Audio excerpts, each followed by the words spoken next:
ನಮಸ್ಕಾರ ಸ್ನೇಹಿತರ. ಒಂದು ಪುಟ್ಟ ಮನೆ, ಪುಟ್ಟ ಸಂಸಾರ, ಮನೆ ತುಂಬಾ ಪ್ರಶಸ್ತಿ ಪತ್ರಗಳು ತುಂಬಿಕೊಂಡಿದೆ. ಶಿಲ್ಪಕಲಾ ಕ್ಷೇತ್ರದಲ್ಲಿ ಸಾಧನೆಯನ್ನ ಗೈದಿರುವಂತಹ ಶಶಿಧರ್ ಶಿಲ್ಪಿಯವರ ಮನೆ ಇದು. ಕ್ರೀಡಾ ಕ್ಷೇತ್ರ, ಶಿಲ್ಪಕಲಾ ಕ್ಷೇತ್ರ, ಕಲಾಕ್ಷೇತ್ರದಲ್ಲಿ ಸಾಧನೆಯನ್ನ ಗೈದಿರುವಂತಹ ಇವರ ಮನೆ ತುಂಬಾ ನೀವು ನೋಡ್ತಾ ಇದ್ದೀರಾ. ಒಂದು 500ಕ್ಕಿಂತ ಹೆಚ್ಚು ಸ್ಮರಣಿಕೆಗಳಿವೆ, ಪುರಸ್ಕಾರಗಳಿವೆ.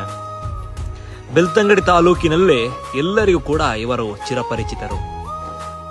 ದೊಡ್ಡ ದೊಡ್ಡ ವೇದಿಕೆಗಳಲ್ಲಿ ಗೌರವವನ್ನ ಪಡೆದುಕೊಂಡವರು ಇವರು. ಇವರ ಈ ಸುದೀರ್ಘ ಸೇವೆಯನ್ನ ಗುರುತಿಸಿ ದಕ್ಷಿಣ ಕನ್ನಡ ಜಿಲ್ಲಾ ರಾಜ್ಯೋತ್ಸವ ಪ್ರಶಸ್ತಿ ಕೂಡ ಇವರಿಗೆ ಲಭಿಸಿದೆ.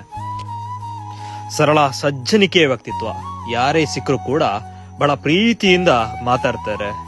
ಬಹಳ ಉತ್ತಮವಾದ ಆತಿಥ್ಯವನ್ನ ಮನೆಗೆ ಹೋದ ಸಂದರ್ಭದಲ್ಲಿ ನೀಡ್ತಾರೆ. ಇವರ ಈ ಸೇವೆಗಳು ಇನ್ನಷ್ಟು ನಡೀತಾ ಇರಲಿ. ಇವರ ಇನ್ನೊಂದು ಸಂದರ್ಶನವನ್ನ ಕೂಡ ನಾನು ವಿಡಿಯೋ ಮಾಡಿ ತಮ್ಮ ಜೊತೆ ಹಂಚಿಕೊಳ್ತೇನೆ. ಧನ್ಯವಾದಗಳು.